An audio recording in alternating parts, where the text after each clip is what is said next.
കഴിഞ്ഞ ദിവസം നമ്മുടെ പൂഞ്ഞാറിൻ്റെ വിഴുപ്പുപാടത്തിൻ്റെ ഒരു വീഡിയോ ചെയ്തായിരുന്നു. അതായത് ഇപ്പോൾ ഈ തദ്ദേശ സ്വയംഭരണ തെരഞ്ഞെടുപ്പൊക്കെ അടുത്തത് വന്നുകൊണ്ട് BJP തന്നെ വിളിച്ചിട്ട് പറഞ്ഞ് ഇനി കുറച്ച് നാളത്തേക്ക് വർഗീയതയൊന്നും പറയണ്ട, മുസ്ലിങ്ങളെ നന്നായിട്ടൊന്ന് പൊക്കി അങ്ങോട്ട് വിട്ടോ എന്നൊക്കെ പറഞ്ഞപ്പോഴത്തേക്ക് ഒരു ഓൺലൈൻ മാധ്യമത്തിന് ഈ വേട്ടാവളിയും കൊടുത്തിട്ടുള്ള ഒരു ഇൻ്റർവ്യൂ നിങ്ങളിൽ പല ആൾക്കാരും കണ്ടു. ഞാൻ ഓൾറെഡി അതിനെക്കുറിച്ചിട്ട് ഒരു വീഡിയോ റിയാക്ഷനും ചെയ്തിട്ടുണ്ട്.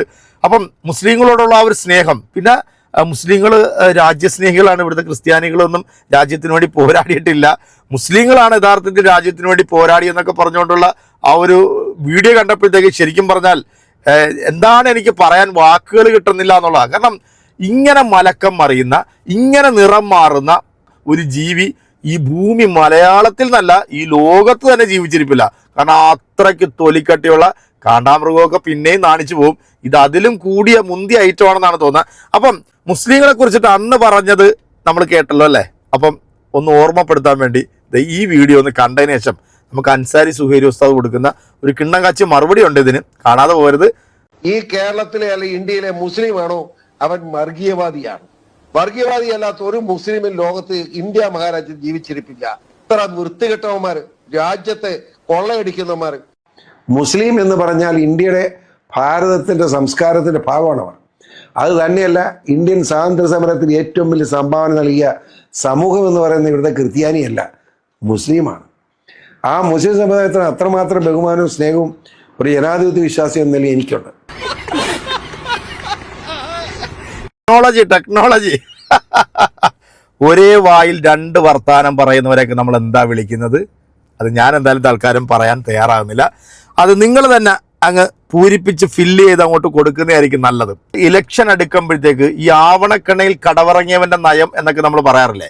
ഈ സാധനം നീ എട്ടാട്ട് മടക്കി മുണ്ടിൻ്റെ മടിയിൽ അങ്ങോട്ട് വെച്ചാൽ മതി. ആ നമ്പറുകളൊന്നും ഇനി ഇങ്ങോട്ട് ഇറക്കിയാൽ അത് ഇവിടുത്തെ മുസ്ലിങ്ങളെന്നല്ല, നല്ല ഹൈന്ദവരും നല്ല ക്രൈസ്തവരും അത് ഏറ്റെടുക്കാൻ തയ്യാറല്ല. കാരണം നീ ആരാണെന്നും നീ എന്താണെന്നും കേരളത്തിലെ പൊതുസമൂഹം മനസ്സിലാക്കിയതിൽ കൂടുതൽ ഇനി ആരും മനസ്സിലാക്കാനൊന്നുമില്ല.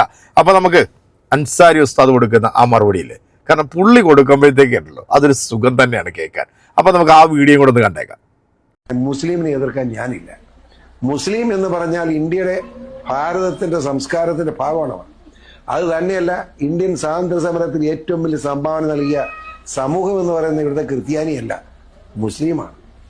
ആ മുസ്ലിം സമുദായത്തിന് അത്രമാത്രം ബഹുമാനവും സ്നേഹവും ഒരു ജനാധിപത്യ വിശ്വാസം എന്ന നിലയിൽ എനിക്കുണ്ട്. ഇത് നമ്മുടെ PC ജോർജനാണ്. അതാ ഈ വീഡിയോയിലാണ്. സാധാരണ ഒന്ന് പറഞ്ഞ് രണ്ടാമത്തേന് മുസ്ലിങ്ങളുടെ തന്തൊക്കെ വിളിക്കുന്നത്. എന്തായിരുന്നാലും ഒരു ജീത്താൻ കൂടിയാണെന്ന് അറിയാൻ വയ്യ. എന്തായാലും കൊള്ളാം, സന്തോഷം, സമ്മതിച്ചല്ലോ. ഞങ്ങളുടെ മുൻഗാമികളൊക്കെ കഷ്ടപ്പെട്ട് അധ്വാനിച്ചു ഈ രാജ്യത്തിന് വേണ്ടി അവർ സമർപ്പിച്ചതൊക്കെ നിങ്ങൾ അംഗീകരിച്ചല്ലോ. നാളെ നിങ്ങൾ മാറ്റി പറഞ്ഞ ഞങ്ങളുടെ തന്തക്ക് പറഞ്ഞാലും ഇതെന്തായാലും ഇവിടെ തന്നെ കിടക്കുമല്ലോ. സന്തോഷം. ഫിസിയണ സന്തോഷം, സന്തോഷം. ഒരുമാരല്ലേ ആട്ടെ, നേരിട്ട് കാണുമ്പോൾ കെട്ടിപ്പിടിക്കാം കേട്ടാ. എന്നാലും സന്തോഷം. ഇത്രയും തന്തക്ക് വിളിച്ചാൽ എന്താ, ഉള്ള ഒരു യാഥാർത്ഥ്യം പറഞ്ഞല്ലോ. കെട്ടിച്ചമച്ച് പറഞ്ഞല്ല, യാഥാർത്ഥ്യം പറഞ്ഞത്. അത് നിങ്ങൾ അംഗീകരിച്ചല്ലോ. സന്തോഷം. ഫിസിയേട്ടാ പാകിസ്ഥാനിലേക്ക് പോണേ.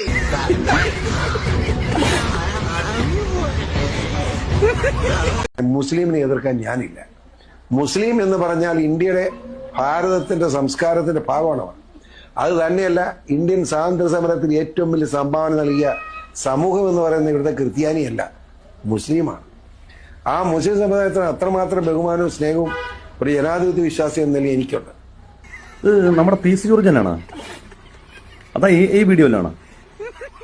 സാധാരണ ഒന്ന് പറഞ്ഞ് രണ്ടാമത്തേന് മുസ്ലിങ്ങളുടെ തന്തൊക്കെ വിളിക്കുന്നത്. എന്തായിരുന്നാലും ഒരു ജീത്താൻ കൂടിയാണെന്ന് അറിയാൻ വയ്യ. എന്തായാലും കൊള്ളാം, സന്തോഷം, സമ്മതിച്ചല്ലോ. ഞങ്ങളുടെ മുൻഗാമികളൊക്കെ കഷ്ടപ്പെട്ട് അധ്വാനിച്ചു ഈ രാജ്യത്തിന് വേണ്ടി അവർ സമർപ്പിച്ചതൊക്കെ നിങ്ങൾ അംഗീകരിച്ചല്ലോ. നാളെ നിങ്ങൾ മാറ്റി പറഞ്ഞ ഞങ്ങളുടെ തന്തക്ക് പറഞ്ഞാലും ഇതെന്തായാലും ഇവിടെ തന്നെ കിടക്കുമല്ലോ. സന്തോഷം.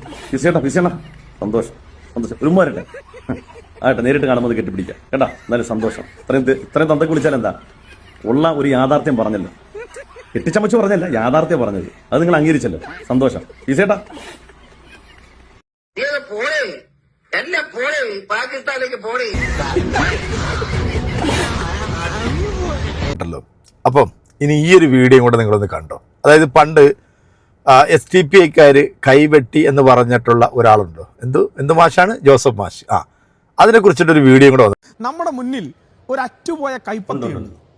ഒരു മനുഷ്യൻ അദ്ദേഹത്തിന്റെ ജീവിതത്തിൽ അദ്ദേഹം ഒരു നബി എന്ന് പറയുന്ന 2 വാക്കുള്ള ഒരു ക്വസ്റ്റ്യൻ പേപ്പറിനകത്ത് 2 വാക്ക് എഴുതി ചേർത്തു എന്നതിൻ്റെ പേരിൽ പട്ടാപ്പകൽ കേരളത്തിൽ നിങ്ങളെല്ലാം ഊറ്റം കൊള്ളുന്ന വർഗീയതയ്ക്ക് ഒരു തരത്തിലുള്ള കടന്നുകയറ്റവും ഇല്ല എന്ന് നിങ്ങൾ 2 കൂട്ടരും ഒരുമിച്ച് നിന്ന് പറയുന്ന കേരളത്തിനകത്തൊരു പാവപ്പെട്ട അധ്യാപകന്റെ കൈപ്പത്തി വെട്ടിമാറ്റി.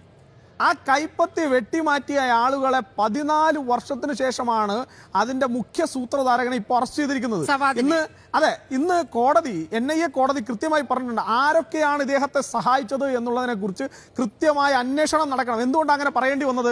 കേരളത്തിനകത്ത് ഞാൻ ആദ്യത്തെ ഘട്ടത്തിൽ പറഞ്ഞതുപോലെ കേരളത്തിനകത്ത് സൂര്യരശ്മികൾക്ക് പോലും കടന്നു കയറാൻ കഴിയാത്ത ഇടത് രാവണ കോട്ടകൾക്കകത്ത് ഇത്തരത്തിൽ സിമിയുടെ പ്രവർത്തന ക്യാമ്പുകൾ നടക്കുന്ന സ്ഥലമായി കേരളം മാറുമ്പോൾ, ഇതിന്റെയൊക്കെ റൂട്ടായി തായ്വേരായി ഭീകരവാദത്തിന്റെ തായ്വേരായി കേരളം മാറുമ്പോൾ കഴിഞ്ഞല്ലോ സഹോദര, നീ എൻ്റെ ഒഴിവല്ലേ? വളരെ മാന്യമായിട്ട് ചോദിക്കുകയാണ് സഹോദര. നബി എന്ന 2 അക്ഷരം എഴുതിയതിൻ്റെ പേരിൽ ജോസഫ് മാഷിനെ കൊന്നത് തീവ്രവാദവും ഭീകരവാദമായി. നിങ്ങൾ എന്നോട് ചോദിക്കുകയാണ് എന്താണ് കൈവെട്ട് കേസിൽ ഉസ്താദിന്റെ നിലപാട്? നിസ്സംശയം ഞാൻ പറയും ഇസ്ലാമിക വിരുദ്ധമാണ്, മനുഷ്യത്വ വിരുദ്ധമാണ് എന്നുള്ളത്. പക്ഷെ എൻ്റെ ചോദ്യങ്ങൾക്ക് കൂടി അങ്ങ് മറുപടി പറയാൻ സന്നദ്ധമാകണം. ഇങ്ങനെ മാത്രം പറഞ്ഞു പോകരുത്. ചോദ്യം ഇതാണ്: രാമൻ എന്ന 3 അക്ഷരം എഴുതാത്ത, ഹെൽമറ്റ് വെക്കാത്തതിന് 500 പെറ്റി അടച്ചിട്ടില്ലാത്ത കാസർഗോഡ് ചുരിയിൽ പള്ളിയിലെ റിയാസ് മൗലവിയെ പള്ളിയിൽ കിടന്നുറങ്ങുന്ന സമയത്ത് കഴുത്തറുത്ത് കൊന്നത് തീവ്രവാദമാണോ ഭീകരവാദമാണോ? മദ്രസയിലേക്ക് പോകുന്ന 9 വയസ്സുകാരനായ ഫഹദ് എന്ന് പറയുന്ന പൊന്നുമോനെ കഴുത്തറുത്ത് കൊന്നത് തീവ്രവാദമാണോ ഭീകരവാദമാണോ? മഞ്ചേരിയിലെ കോടതി വളപ്പിലിട്ട് 60 വയസ്സ് പിന്നിട്ട ചിരതക്കുട്ടി എന്ന ആമിനെ കുട്ടിയെ കഴുത്തറുത്ത് കൊന്നത് രാമൻ എന്ന് എഴുതിയതിന്റെ പേരിലാണോ അല്ലേ? എനിക്ക് അതിനുള്ള മറുപടി കിട്ടിയാൽ മാത്രം മതി. 90 വയസ്സ് പിന്നിട്ട ഇനി ഒരു കായിക ക്രമത്തിന് പാകപ്പെടാത്ത അത്രയും ദുർബലനായ തേവലക്കര അലവി കുഞ്ഞു മൗലവി 90 വയസ്സ് പിന്നിട്ടു പ്രഭാത നമസ്കാരത്തിന് വേണ്ടി പള്ളിയിൽ വരുമ്പോൾ കഴുത്തറുത്ത് കൊന്നത്. മറുപടി പറഞ്ഞാൽ മതി. അത് രാമനെന്നോ കൃഷ്ണനെന്നോ എഴുതിയതിന്റെ പേരിലാണോ? ഇത് തീവ്രവാദമാണോ ഭീകരവാദമാണോ? മറുപടി പറഞ്ഞാൽ മതി. ജുനൈദ് എന്ന് പറയുന്ന പൊന്നുമോൻ പെരുന്നാളിന്റെ തലേന്ന് വസ്ത്രം എടുക്കാൻ വേണ്ടി പോയതാ. അദ്ദേഹത്തിന്റെ തലയിൽ കിടന്ന തൊപ്പി കണ്ടതിന്റെ പേരിൽ ട്രെയിനിലിട്ട് തല്ലിക്കൊന്നത് തീവ്രവാദമാണോ ഭീകരവാദമാണോ? അതോ ജുനൈദ് രാമനെന്നോ കൃഷ്ണനെന്നോ 3 അക്ഷരം എഴുതിയതിന്റെ പേരിലാണോ കൊന്നത്? അടുത്ത ചോദ്യം: ഇഷ്ടവിഭവമായ മട്ടൻ കഴിച്ചു, ബീഫ് പോലുമല്ല, അത് കഴിച്ചത് ബീഫാണെന്നറിയാൻ വേണ്ടി വയറു തുറന്നല്ലോ അഖിലാഖിൻ്റെത്. തീവ്രവാദമാണോ ഭീകരവാദമാണോ? ഇതൊക്കെ മുസ്ലിമീങ്ങളായതുകൊണ്ട് ഉസ്താദ് വൈകാരികമായി സംസാരിക്കണം. Okay, delete. ഒക്കെ മുസ്ലിങ്ങൾ മാറ്റി. നിരന്തരമായി സംഘപരിവാറിനെതിരെ എഴുതിയ തീപ്പന്തമായിരുന്ന ഗൗരി ലങ്കേഷ് അവരെ നെഞ്ചാം കൂട് തുളച്ചത് തീവ്രവാദമാണോ ഭീകരവാദമാണോ? ഉസ്താദ് ഇങ്ങനെ ഭാരിച്ചിട്ടുള്ള ചോദ്യങ്ങളൊക്കെ ചോദിച്ചു കഴിഞ്ഞാൽ ഈ വേട്ടാവളിയന്മാരൊക്കെ കുടുങ്ങിപ്പോകും.